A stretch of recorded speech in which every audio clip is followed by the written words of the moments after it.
Good day mga bossing, at tayo ngayon ay gagawa ng isang e-bike battery, 48 volts, pang 2 wheel type o yung single type na e-bike battery.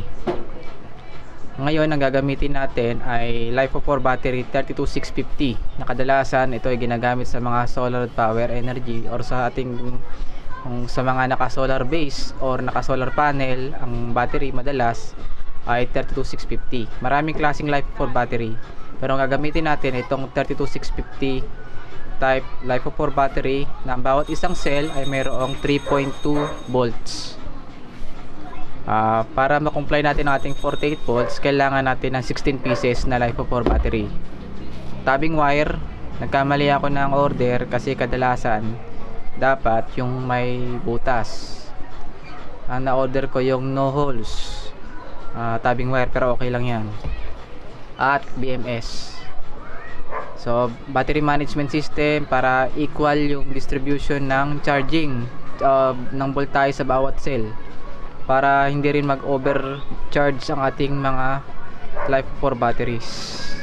So simulan natin.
Ngayon mga bossing, kakabit na natin itong BMS.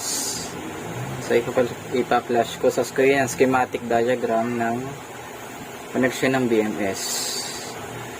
So ito, lahat pong ito ay na-order ko lang sa Shopee.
A few moments later. So ito na mga bossing. Ito na ating ginawang e-bike battery charger, ay e-bike battery 48 volts made from Lifepo4. So ito ang ating model. Face mask is a must. Sige, testing mo na. So ayan, nasaksak na. Ayan, nakasaksak. Ayun, umilaw na. Ganda oh. So testing natin. Sige, testing mo. Paandarin mo, paikot-ikutin mo dyan. Sige, hahabulin kita. Dito oh, ikot ka lang dyan. So ayan, testing niya po ni TJ, the great. Ayun.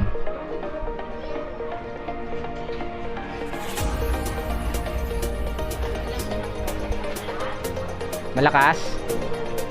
Sige, yung biglang marurot. May bata. Doon banda ron. Sige, para malamat yung power. Dahan-dahan, may bata. Ayan oh. Yan mo nga. Yung pinaka-peak velocity niya, yung pinaka-peak speed.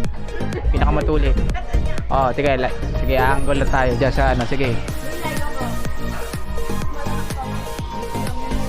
Yan, mga bossing. Sige.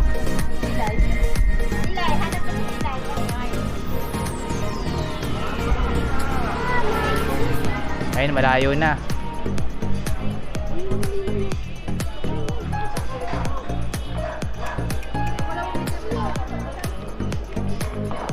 Ayan na, pabalik na.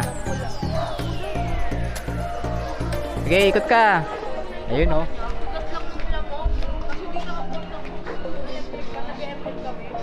Matulin. Malakas. Sige, ikot mo pa. Makita nila.